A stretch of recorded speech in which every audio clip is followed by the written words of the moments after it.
من بريد القراء. واحده امبارح بتسالني بتقول لي ايه اللي انت استفدتيه من الاونلاين بيزنس؟ رديت عليها قلت لها ايه اللي انت عايزاه من الاونلاين بيزنس؟ قالت لي انتوا بتقولوا حريه وقت وحريه فلوس ومش عارف ايه.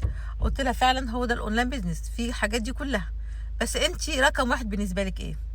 قالت لي رقم واحد الفلوس.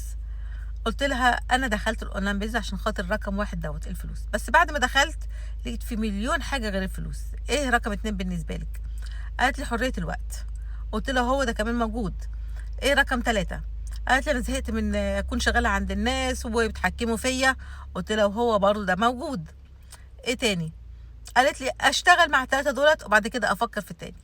فقلت لها هو ده اللي احنا بنعمله، حريه الوقت حريه الفلوس. انت اونر بيزنس، انت مش اول ما تشتغل اول ما تخش الاونلاين بيزنس هتلاقي مرتب هينزلك اول الشهر، لا ده انت صاحبه الشغل، انت بتكبري والبيزنس بيكبر معاكي.